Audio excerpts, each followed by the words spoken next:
स्वर कथा चैनल के सभी बंधुओं को संतोष कुमार शर्मा का बहुत बहुत नमस्कार।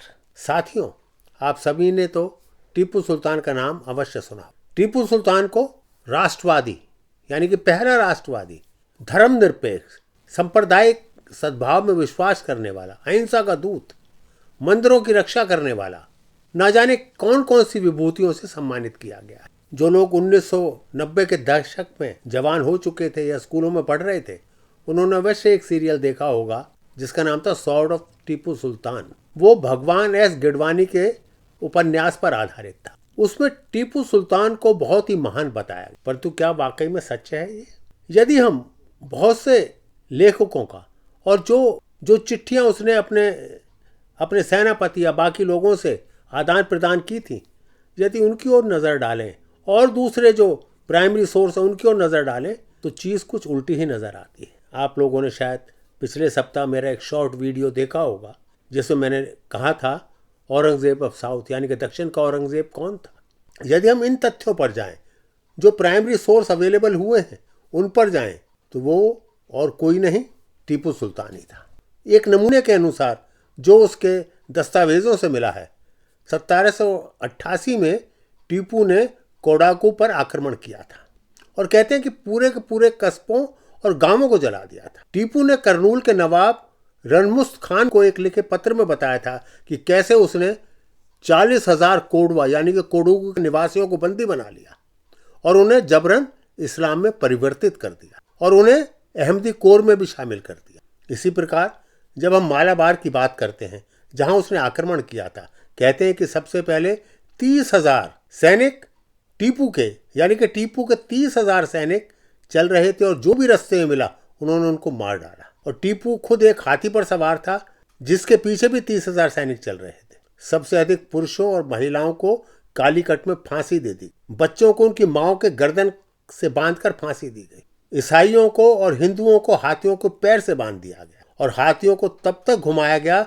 जब तक उन लोगों के शरीर के टुकड़े नहीं हो गए। मंदिरों और चर्चों को जला दिया गया और ये कहकर कि वो बहुत अपवित्र हैं, उनका नाश करना आवश्यक है।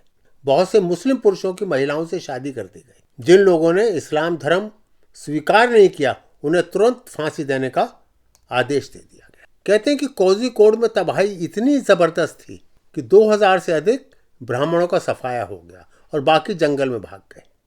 उसके एक पत्र से यह भी पता लगता है कि उसने कहा था कि पैगंबर मोहम्मद और अल्लाह की कृपा से कालीकट में लगभग सभी हिंदू इस्लाम में परिवर्तित हो गए हैं।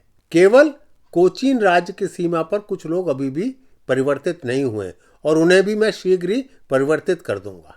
मैं इसे उस लक्ष्य प्राप्ति के लिए जिहाद मानता हूं।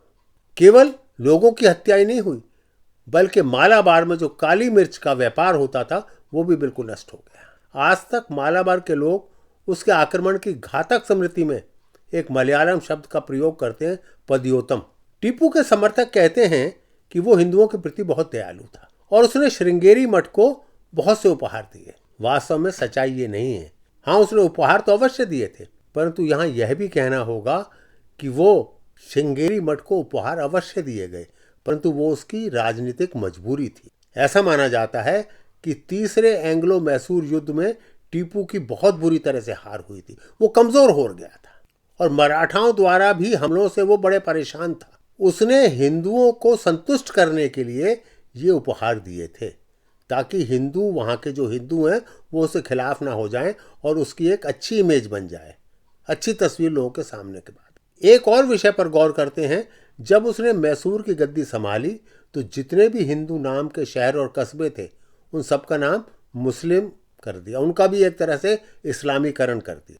उसने वजन मापने के भी मापदंड बदल दिए, उनका भी इस्लामीकरण कर दिया। दरअसल कहते हैं कि टीपू ने हिंदू और ईसाई दोनों ही काफिरों के प्रति अपनी नफरत को किसी से छुपाया नहीं।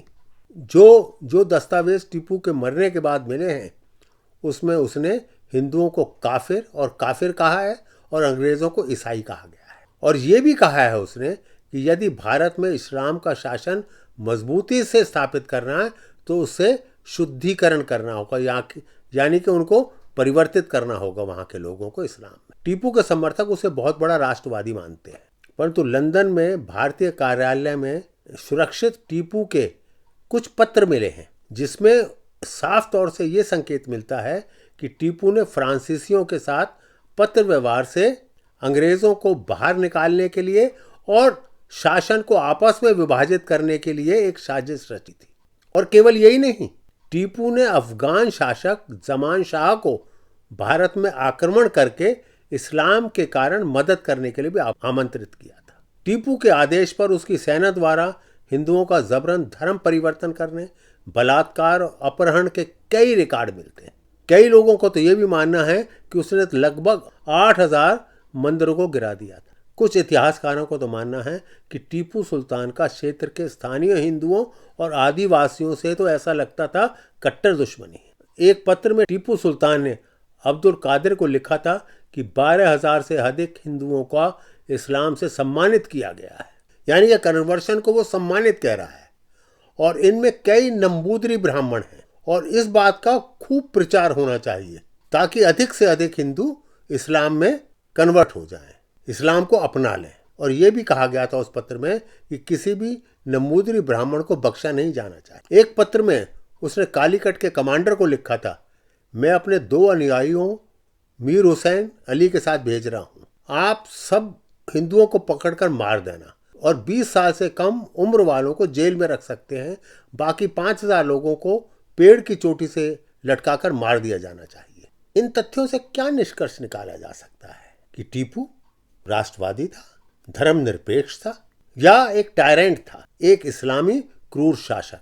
ये मैं अपने श्रोताओं के विवेक पर छोड़ता हूँ। आप खुद ही निष्कर्ष निकालिएगा कि टीपू वाकई में जैसा किताबों में दर्शाया गया है, जैसा वामपंथी विचार वाले लोगों ने कहा है, हमें दिखाने की कोशिश की गई है, क्या टीपू वास्तव में वैसा था? कि तथ्य इसके बिल्कुल विपरीत है कि वो वाकई में दक्षिण का औरंगजेब था। आप सभी का बहुत बहुत धन्यवाद।